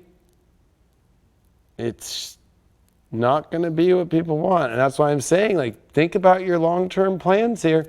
Think about what you're doing this weekend. And Uranus there at 10. And it's now moving. And then there's Chiron at 9, right? And there's Mars getting closer to Chiron. And you have to remember, too, that now Mars at Aries, 4 degrees during this lunar eclipse is squaring the solar eclipse with Jupiter that was at 4 degrees on December 24th or 5th, depending where you're at in the world, of 2019. So Mars is now squaring that eclipse point. Mars just squared the eclipse point that was just on the solstice.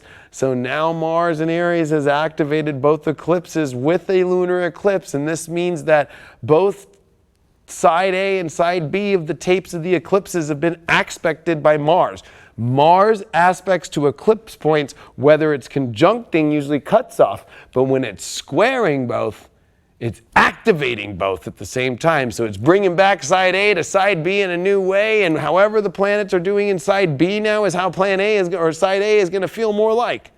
And it's going to feel more like this energy than the one we had 6 months ago. And this is a whole different vibe, yet very similar, because you've been through it and you need to think smarter, not harder, and you need to think more adult and not childlike, and you need to think more like, I've got to get through this and be smart and do the right moves in my life and calculate with all this, because Cancer is where people get emotional and then they freak out or they get too uncomfortable and they don't know what to do and they feel frozen. And you can't do that during this time because this North Node is still in Gemini, not moving, and it's quincunxing Saturn. And this lunar eclipse, as it's finishing in the moon, by that night, it's going to hump over that Saturn and be making weird squares to that spot, and on top, or quincunx on top of that spot. And when it does come into Aquarius on that Monday, that's when it's like, okay, wow, the sun's now at 15 degrees halfway through.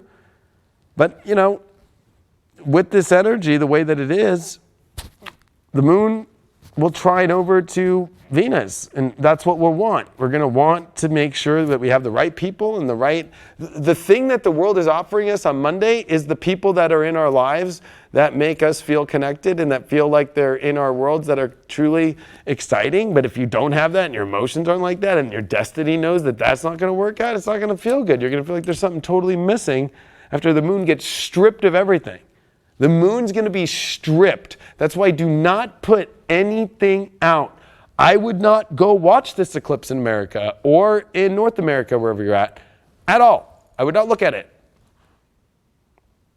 And that's going to be kind of hard for people because it's going to be up at midnight on the East Coast, and at 9:44 p.m. or 1 a.m.-ish for East Coast and about that, it's going to be freaking, and especially in the West Coast, it's going to be rising above the horizon and looking all red, and it's going to be... And there's going to be everybody on July 4th night. That's fireworks night, too. How do you... It's fireworks night, and that thing's going off. And it's going to be people looking at it. And behind all that, you'll be able to see, possibly, I don't know how bright it'll be, depending on where you're at, but you'll see Saturn and Jupiter, but you won't see Pluto.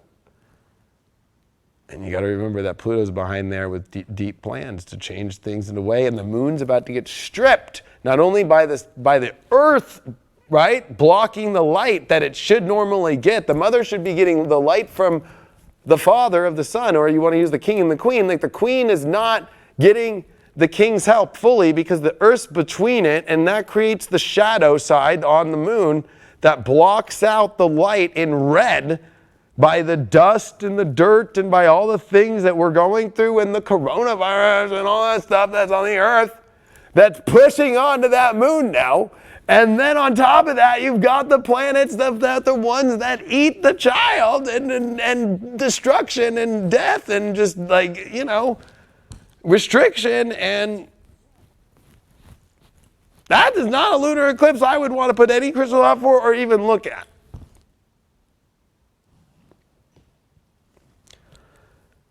It's almost like a crazy spell, to be honest with you, that's going on.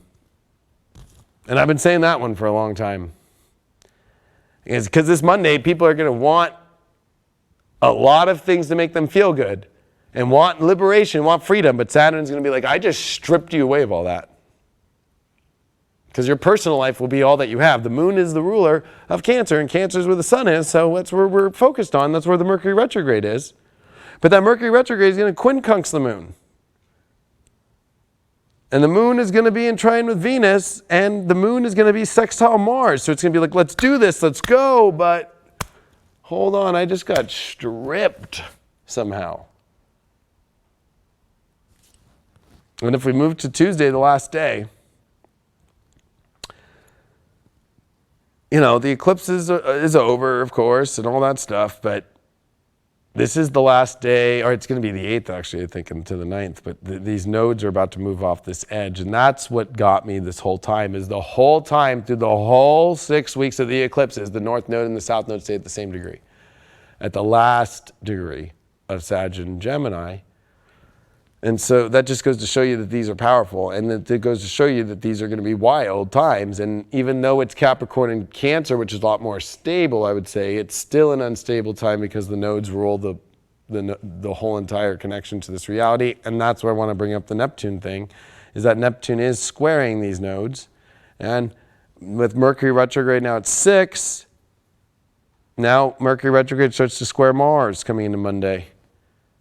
And so again, this is this whole like trying to question comfort, but Mars is trying to go, uh-oh, like I gotta do something, and people are gonna get into fights or arguments or let their personal vendettas out or their personal shit out or their personal things that they need to say, and that causes arguments, Mercury and Mars, especially in Cardinal. And I was I don't even remember, I think it was like 4 weeks ago, I'm like, wait till Mercury retrograde squares Mars and Aries.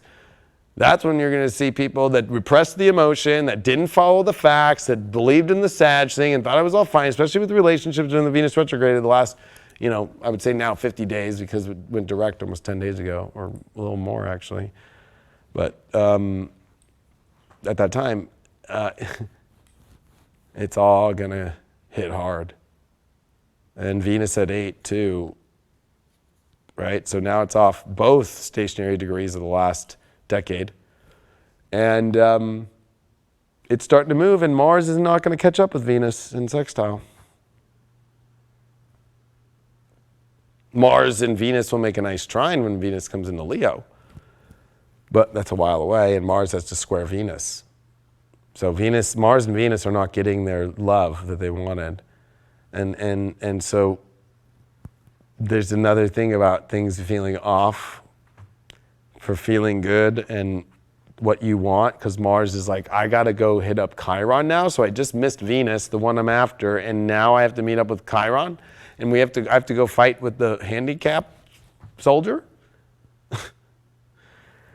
And I'm ready to go square off, right? I'm ready to go square off to this hard Saturn, and I have to do this while we're in this matrix reality with Neptune square the nodes that are going to get more intense, more intense, more intense, and I'm going to be here for longer than ever. I'm going to be here till January 5th of 2021, and I'm going to have to go through a Jupiter and Saturn in Aquarius. I'm going to have to go through a conjunction. I'm going to have to go through the big 3 direct motions of 3 major planets in Capricorn, tightest that they're ever going to be without a south node, like of restriction, and I have to fight my way through this, and I got Chiron here, and Uranus is at 10, taking us to crazier, unstable realities and changing the physical energies, and also money goes different directions than you thought it was going to go.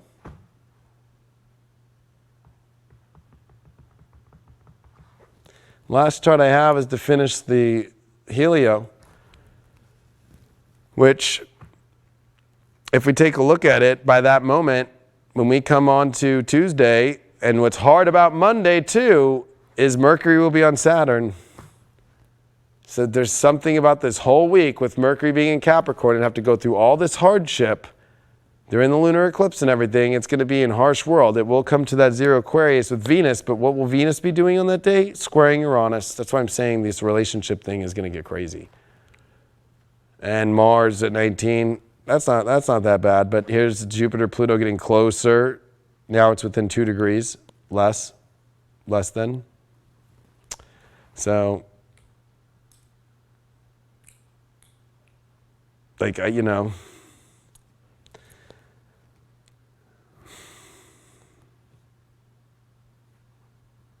have to also look at 19 degrees that Neptune's made it to. That just happened recently. And that's headed towards the second decan. And this is Helio, of course, but I just am preparing people for the fact that as I meet up with you all next week, where's the Earth going to go? It's going to be the Sun opposed Jupiter by the following weekend.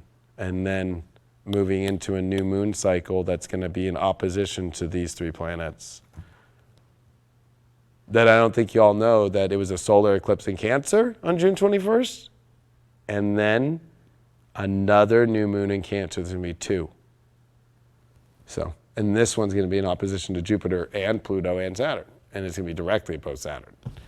So your personal life is going to be gutted depending on how well you know how to make choices in your life to make your personal life the way that you want to, and not be in karmic situations, and learn to cut karma, and learn to deal with karma, and learn to end things, and learn to be empowered, and learn to know how to harvest your life in the right way with the Taurus energies, and know your self-worth and values, and know the Jupiter-Saturn cycle is coming to a close here. That's going to be felt more than ever, of knowing your abilities and knowing your own power and knowing your own magic and knowing to connect to your truth through the universe and not getting lost in this other thing, but at the same time knowing that the devil or the dark has made the reality a certain way and to disconnect from that. Stop being so obsessed how the reality is going to look. You're a freaking magical being that can get through this, and you might have to play by some stupid rules. Just do it to get to the doors that you need to go to, because the only way to get through the doors with Jupiter and Capricorn is you have to play the game. How do you think I got here? How do you think I got on reality shows? How do you think I get on TV? I got to still play the game, even though I'm a crazy freaking evolutionary astrologer. How do you think I do it? I got to play the game.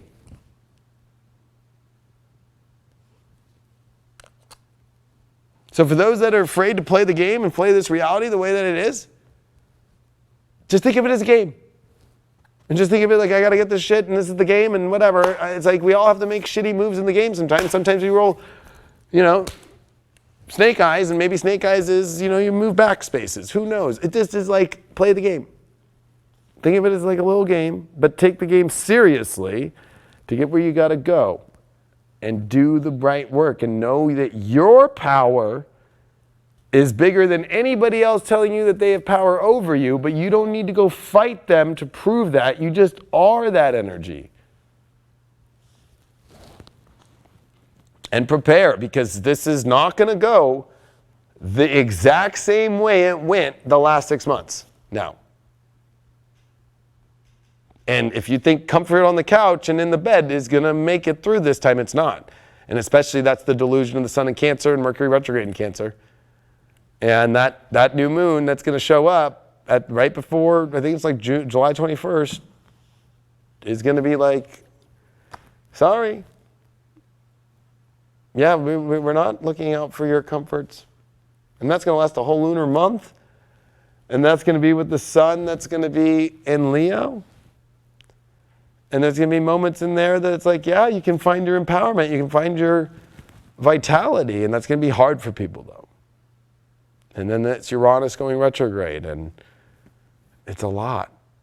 So I'm here to prepare you. And that's why I just spent all this time today to do this and to give you all this. Because there's nothing to be scared of. The fear is the fear of a bunch of people that think they're in power, fear-basing the world right now, and you don't need to go try and prove to the world, and you just got to play by the rules. And just know that that's just, they're coming from fear. And just, that's how you be a light worker right now. It's simple. And find common energy. When somebody's like, doesn't agree with something, switch the subject. Find what you can agree with somebody on. Find energy that makes sense. And the obsession of Pluto and Saturn, remember, in Capricorn, becomes over the shadow government, or that government is needed more than ever, or the wrong people are in government, or the right people are in government, or all that. That's an obsession. Get off that drug for a minute and focus on the great things that can make you great. Focus on the curiosity and the love that you can have in these times right now, and the right relationships that are meant to be in this North Node Venus cycle that's been long with a retrograde, with all these crazy aspects with Saturn quincunxing now with the North Node. And we also had a quincunx the opposite way with the solar eclipse quincunxing Saturn in Aquarius. So, hello, it's going to be weird how you get there, and it's going to be uncomfortable if you're uncomfortable with noticing that the fear is not the projection from you, but from outside of yourself. That is the ultimate test that is coming for us. And I've given you every layer. I could go on for hours. That's why you should join highvibe.tv, because that's what I do. And I'm there for you every day. And I've been doing this for 8 years every day. And I missed 1 week when I got sick in February, which was probably whatever this thing is that's going around. And it took me out for a week. And in my whole life, I've never been able to not make a video. So that's it. And if you want to see where I get deeper into how I told everybody at the end of June, you were going to see all lockdowns come, and and I think that some people don't believe it. And there's going to be something weird about this one. And travel, I would say, is going to be the weirder one about this one. We did see travel, but we kind of didn't. But this one, I think they're going to start playing with especially with Saturn quick-sixing North Node in Gemini. I think they're going to be playing with the roads more. Not only countries, that's already done with. Don't even think about world travel for a while. But I'm just saying, like, cars, times, curfews, for not protests. But maybe protests because of the lockdowns, or who knows. But this July 4th is definitely going to go really intense. And I would be this is not fear-based. This is just truth. Put yourself in the right place. Don't go put yourself in some place this July 4th that would not be smart, that would not be good. You don't want to be used as there is some sort of background shit that's hidden, that's using this eclipse to use people in the wrong places that weren't paying attention and that are sheep that are being herded. Like it's July 4th, they have to do this, I have to go to that place, or I have to go there. You could celebrate July 4th on your own, or in a good place, or around good people, or whatever that you got to do, or whatever, but be careful. And do not put your crystals out.